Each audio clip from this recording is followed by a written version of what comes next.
Yo, we're streaming right now live on YouTube. A little bit of a shorter stream this time. Oh shit, the music's good as well. But anyways, what is the meaning of life? Head? Probably. But I was thinking about it this way. So not long ago I had this dream. And I thought to myself, in that dream, what am I gonna do here? In Poland. I was in Poland. I'm in Scotland right now. But I was in Poland for Christmas or some occasion. And I thought to myself, then why am I here? What is the meaning of all this? Then I had a bunch of random stuff happen to me. And basically, at the end of the dream, my granddad said to me, if everything is for women, why are you avoiding them?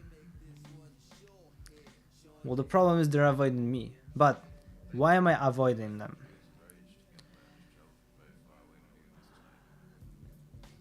First of all, their money sucking the whore. I'm joking. Okay, they're nice people, right? I've had a couple good dates and it's just never something that I wanted to pursue because I thought that maybe this type of life that I want is a result of me doing something else and holding back. But anyways, that doesn't matter because there's bigger things to be worrying about, like the social economical state of the world. I'm joking. But my uncle said something really, not my uncle, my uncle. He said, people, the news in the good country, right? You could say UK is a good country with not many problems when it comes to war, racism. Well, there is racism, maybe now than what it was a couple years ago. But I guess there's racism in every country. But what I'm talking about is, it's not a third world country, right? It's not a third world country. So life is pretty good over here. You can afford to go on a holiday now and then. Unless you live in London, then you're just there for no reason. But if you live in Scotland, you can work, get a house, and you can pay rent, and you can go on holiday once or twice a year. It's not that bad. But where I'm going with this is that in this country, there are problems, right? There's a lot of problems. And you should be worrying about the problems that are here right now. You should be worrying about the problems that are around you because that's where you can make the most difference. That's where you have the... Oh, is that Quasimodo?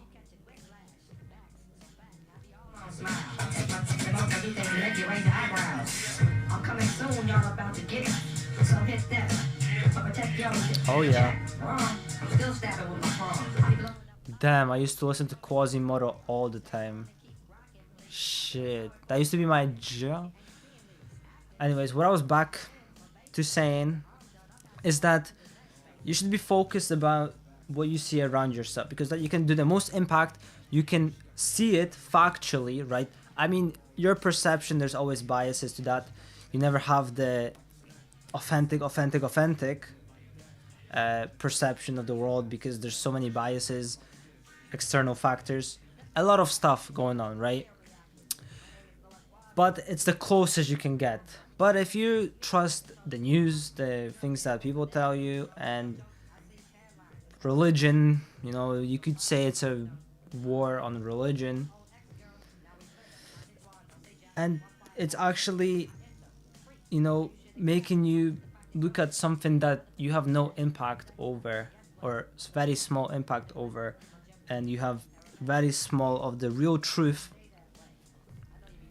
And you're worried about that stuff whole day, right? It's you're thinking about, okay, this weekend I'm going to that, and you're shaping your life around worrying about other countries. They need help, yes, but if 20% of the money is in the top, 80% of the money is in the top 20%, why are majority of people, in the low income levels care so much about war when they don't even have enough money to make a meaningful change, you know?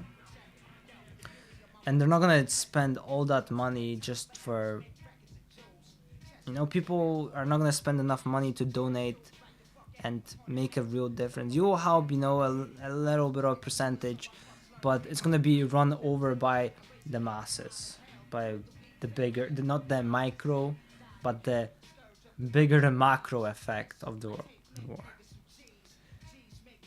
And this is what I'm going back to my uncle. He said that they're making you worried about all these other countries so that you don't think about your own country. They give you problems, you know, they give you all the problems in the world. You have problems this here, right here. Grandma in Brazil just tripped over and fell over her groceries. Life is going to hell. Okay, but look, they're making you less worried about yourself because you're so indulged in other people's problems. There's always going to be someone that has a worse off than you, right? Somehow it's always, there's always, no matter how bad your day has been, like no matter, let's say you went on a date, right? You went on a date and you spent 60 pounds on steak for another girl. There's always going to be someone that had a worse day than you that spent 120. And but that guy that spent 120 on a steak, there's always going to be someone else that paid 120 pounds for a booking fee and the girl never showed up. Or even worse, this guy that paid 120 for a booking fee for a girl to go to a restaurant also sent her an Uber and she was sleeping and she's like, oh sorry, I fell asleep, I'm gonna get ready now. Bitch, it's too late, booking fee's over, you fucked up. But anyways, what I mean is that there's always gonna be someone worse off than you. So what's like the end goal, right? Is it just to find the guy that has the worst outcome possible? Like, are we gonna, you know, honor everyone that dies every single day? You know, there's billions of people, okay, not billions, that was a bit exaggerated, but there's hundreds of people dying every hour, minute, I don't know the stats, but there's a lot of people dying and being born all the time. And if we're gonna try and remember all the names of all the people that are dying, your brain is gonna fucking explode. I'm sorry. So your brain's gonna just, it's gonna boop, and you're never gonna get anything done. And imagine if you're worried about all these wars and everything, and you don't care about your environment as much as you care about someone else's environment 2,000 miles away. This environment that you live in is gonna get fucking, your garden's gonna overgrow and it's gonna look shit, and then you're gonna live in shit, and like what's the point, right? Oh shit, I forgot I was live. Where's my chat? Oh shit, I forgot my chat. Let me post my thing in a chat. How do you post?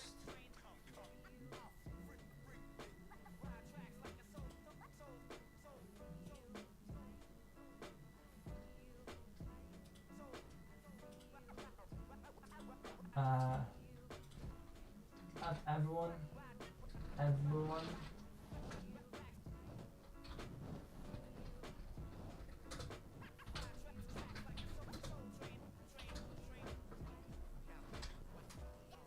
Live join talking.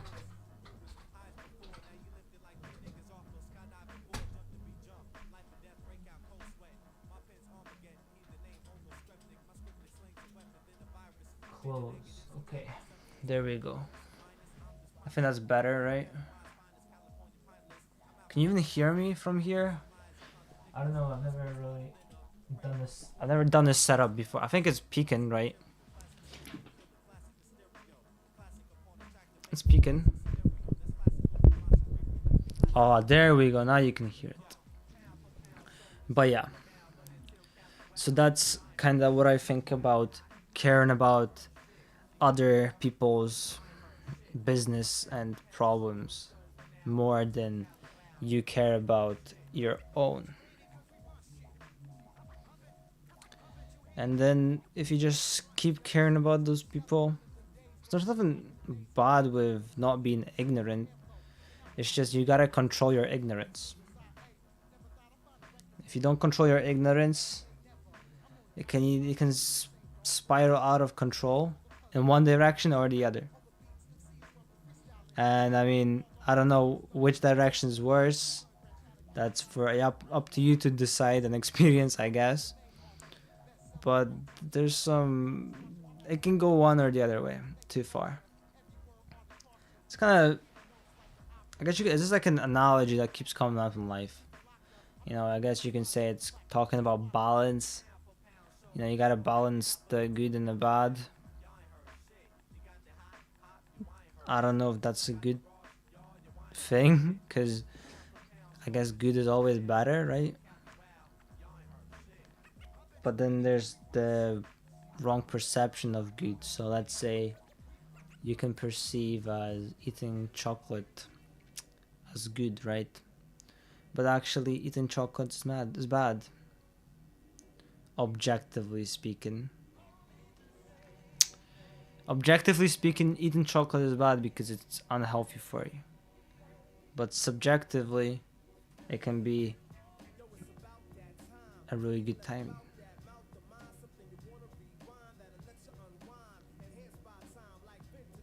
Today, when I was reading about open societies, I kind of came to a realization that they derive simply from, I mean, everything derives from reality, but your perception of it, which is probably, for example, pragmatic, and pragmatic people are, they have like a epistemological, how do you say it? Epistemological epistemological epistemological view of the world, which is not view, philosophy, right? It's a philosophy. I guess pragmatism is a philosophy as well. But what you're trying to do is get as much information as possible, right? So when you're pragmatic, you're not biased. Well, you try not to be biased, at least. So you don't subject one idea as subjective and the other idea as objective. You take the ideas at face value and you base your opinions off of those. You base them off of your perception, right? And this is where open societies thrive. Your open societies, they allow you to be free with your ideas and beliefs, which I think is great, right? Imagine a closed society like communism, or what else could there be? You have communism, you have Aztec, and you have the Enlightenment.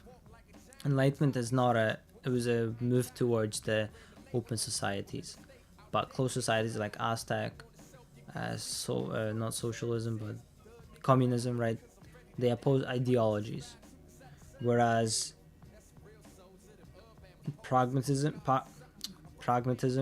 doesn't have ideologies. It's about finding out what is the most optimum way of doing something to achieve a certain goal practically. So like which ideas and practical not experiences, but practical ways of doing something, which ones are the best. The best is means to achieve the certain goal you want. So you maybe stealing from someone it's not useful, but it is useful maybe for someone that wants to get money from someone. But if if you want to succeed, let's say you want the world to be a better place, that's not good, right? That's not useful. When Steven has never been useful for that. But these ideologies are definitely not pragmatic. They're set rules that are opposed onto people, and they're forced onto them. And if you don't abide, I mean, you see what happened in Korea. South? Which? North Korea, right? North Korea. And North Korea is where you have like a closed society. There's not many closed societies nowadays. Is China a closed society?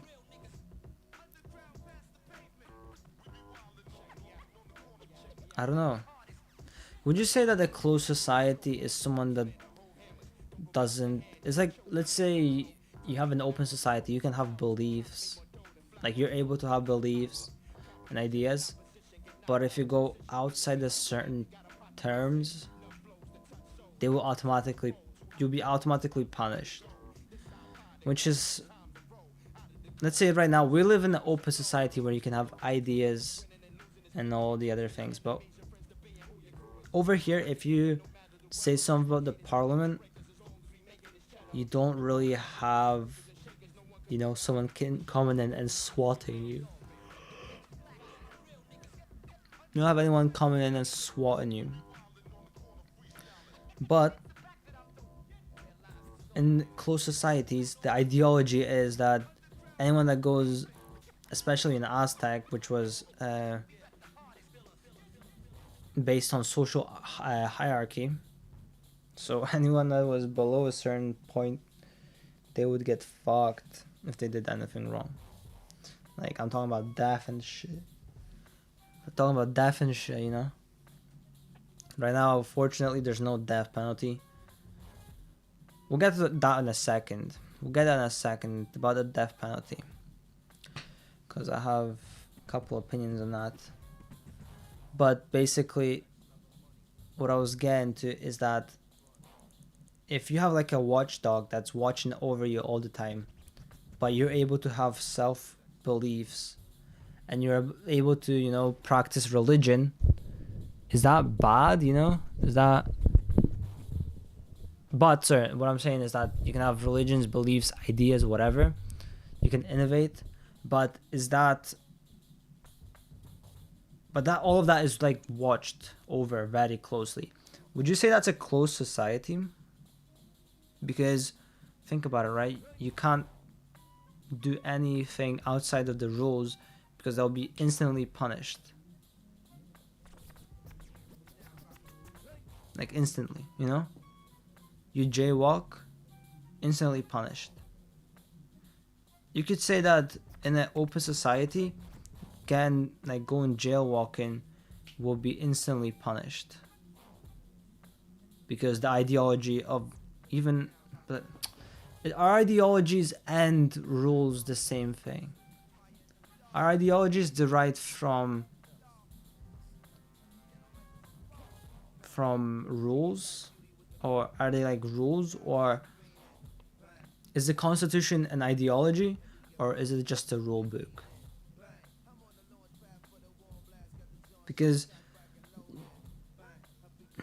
you could say in religion, right? In religion, for example, for Islam, you're not allowed to eat pork, right?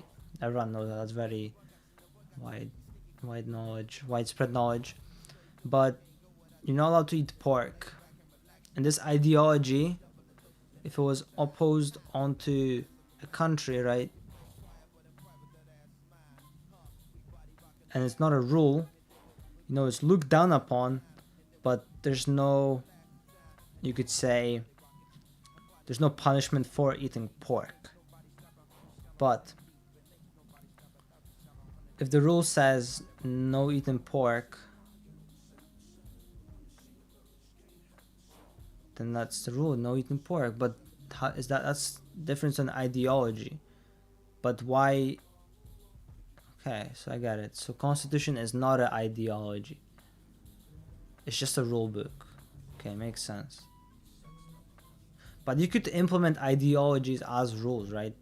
You could say eating pork is punished, but it's not bad. It's not inherently bad. But it is bad for the religion, so you could say that is more of a theocratic type of a country or society.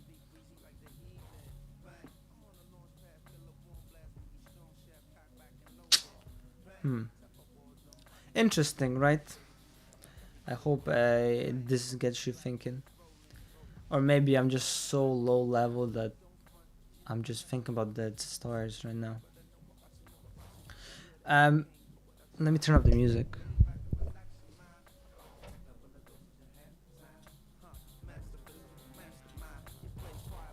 Oh, that's what I'm talking about, right?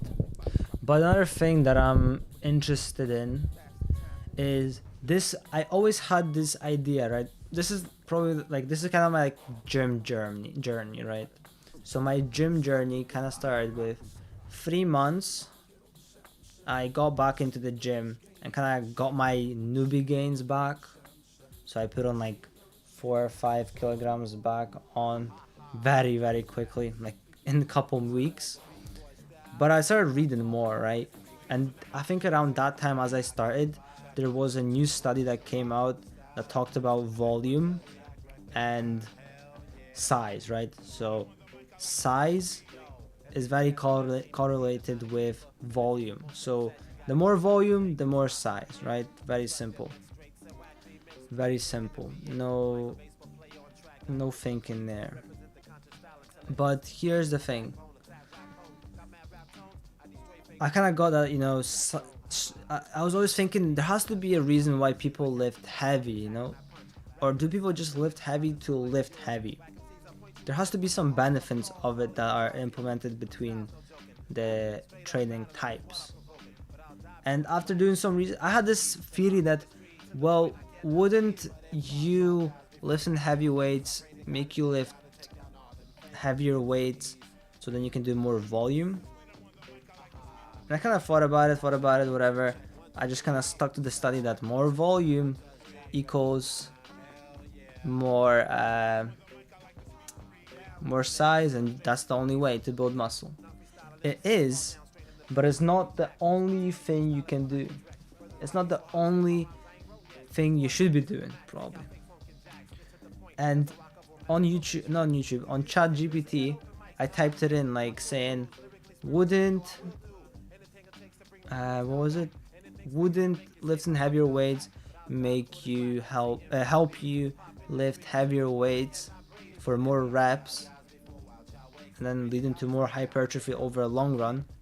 And again, it literally said yes. That's called periodization. I'm like, oh my fucking god. So all this time I was thinking about this and it was true. Yes, it was true. It was true. And it's called phase interference training. I don't know. I don't study this stuff. I just kind of read it and then I get what to do, and I just do it when it comes to the gym, pretty much. So I took a week off and I thought to myself, you know what, I'm gonna do like a 4-week strength training. So I'm just gonna do purely strength, and for that it's just loading more on the bar, nothing special about that. I think the way I'm gonna do it, so let's say I'm doing a squat, right? Let's say I'm doing a squat. I want to do a squat, yeah. So if I want to do a squat, I'm gonna do it 5 times with a certain amount of weight, just as a warm up and get ready into it. Not too much, because the thing is, when you do, let's say 10 reps, you then go for reps and you go near to failure, and you forget about technique. What you want to do is get the technique on point. Strength is very, very much correlated with technique. So what I think I'm gonna be doing is five sets of whatever. So today I'm gonna do rows. So like rows are like you bent over and you go oh like that, like you're fucking a girl, which I never do. Which then you do the second set, you will do 4. So you put a little bit more on the bar and you get 4 reps. And you get the idea, right? 3 on the third one, and 2 on the fourth one, and then on the fifth one you do 1 rep of however much you can put on there. But it gotta be strict form. But the problem is, another problem is that when you do like heavier weights and you do more toe failure, you have more weights. So think of it how bad your form is on the 12th, 18th rep when you're doing hypertrophy training. But then eventually you get, to the rep maxes, and think of implementing that technique but adding way more weight. Imagine that. So you add like a lot of weight and you implement back technique. This is where a lot of people, I think, not die, but get injured. So maybe what I'm gonna do is not go so hard on the weights, as in I'm not gonna go insane progress on the strength, but very incremental, very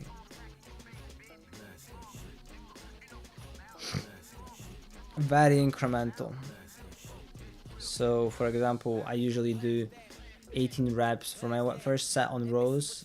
First set on rows. I do 18 reps of 42.5, pretty sure, 42.5. And I do like reps. I do like probably till 8 reps. My form is pretty good. Maybe to 10. My form is pretty good. But afterwards, it gets from good to bad to absolutely terrible, as you'd expect, obviously. But on strength training, that's why you gotta go low rep range, because I mean, first of all, you can't really do 18 reps for an insane weight. That's not how it works. And plus, you can focus more on your technique in only 5 reps. And that's how you then transition. You take a week off. After the 4 weeks, you can take a week off. That's how I'm gonna do it. I don't know if this is an optimum way to train, but what I want to do is take a week off, and after that week I'll get back into hypertrophy, and hopefully I'll see an increase in me being able to handle bigger weight for more reps. I hope that's how it works.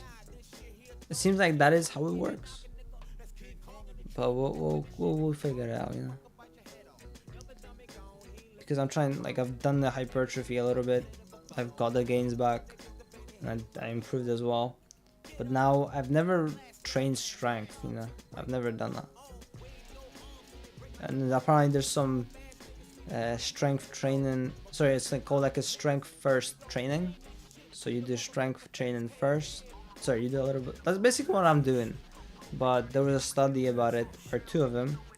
But one used like a bad measuring tool. So a tool that measures it according to like ultrasound, which is not very accurate. You would, I think, want like electronic kind of device that checks how much muscle there is before and after. Like with insane precision, you get the results. And these results then are more credible, because if you just use ultrasound, it's not really credible. It's kind of what you use when you want to check out the child in someone's stomach. Not someone's, a girl's stomach. And after you do that,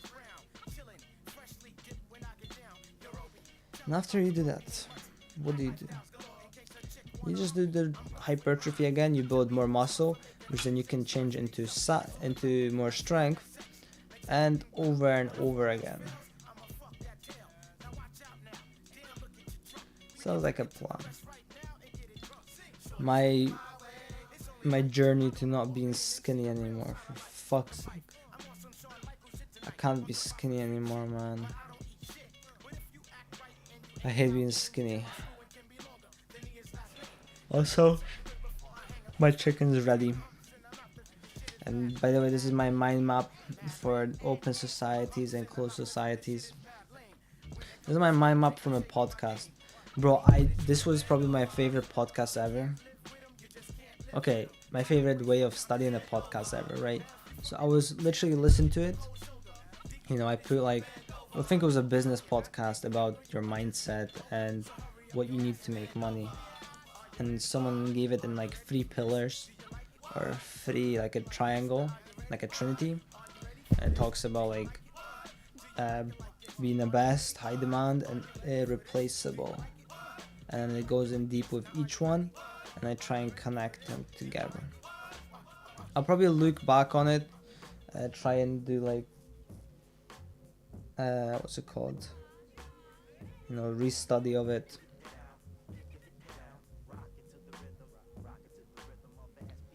Replaceable, long-term value,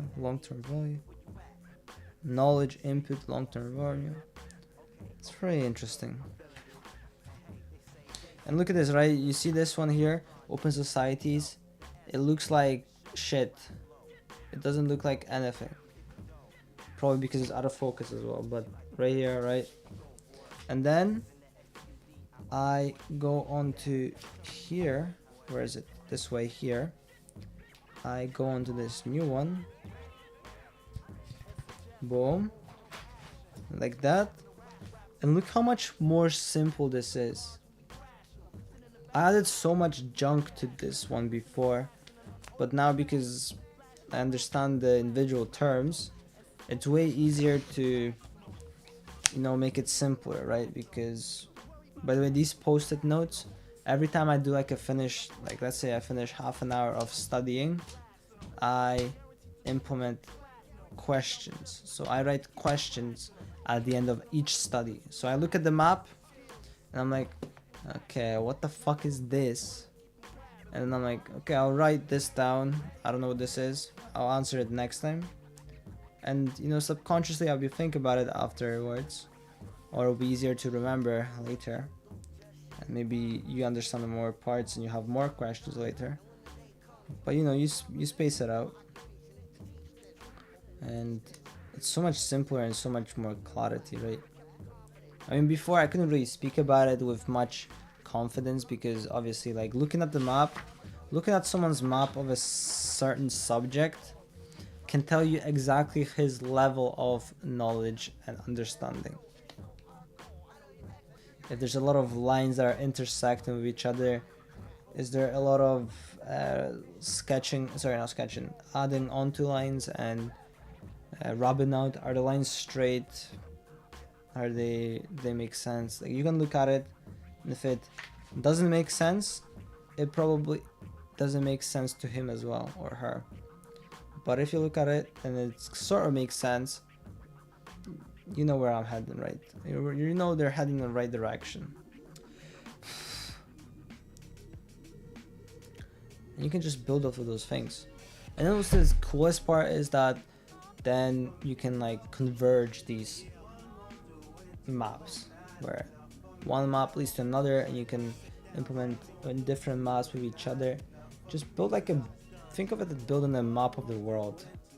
You're trying to build a map of the world. When you have a map of the world, you have a lot of knowledge which you can then convert into ideas or answers. People you could say that people have questions and they pay for answers. And I thought about being in the future, AI is so powerful but it has so much knowledge that it doesn't know what to give you, right? If it just starts blurting out stuff, it doesn't really help you, right? It doesn't know, like, it's like, cool, this is interesting, but like, why? But the better you are at asking questions, the better answers you will get, and the better answers, the more money, or knowledge, or wealth, or wisdom, whatever you want in life. Because good answers lead to good decisions. You could say opinions, right? Let's say an opinion is an answer. So if you have good answers, that means you're getting good opinions of what it is, and after that you can then make good decisions, which you should be pragmatic as well with, because pragmatism is very good with problem solving.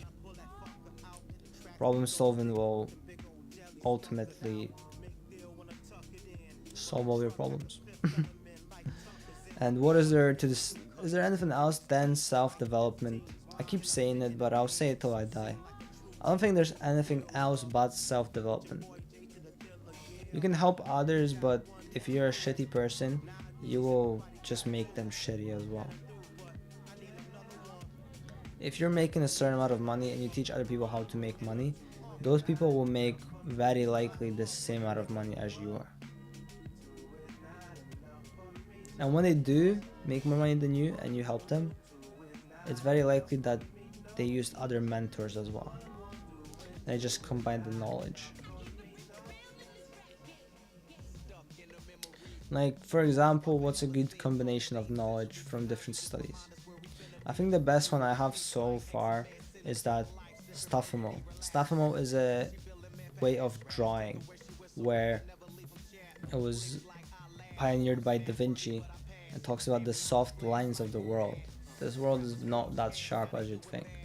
It's very much soft. You don't have a outline of each object. There's no objects have light. No objects have lines on the outside. Each form is color, light, shadow. That's it. So if you do like outlines, sharp edges, it doesn't make sense, It doesn't make sense. And how is this correlated to a different subject that is so different from it, but yet it doesn't seem like it is, because there's a correlation? An analogy is that in social science, you don't know exactly where the line is. You don't know where the line is between social science and physics. You can't tell me where the line is. So it's always smaller.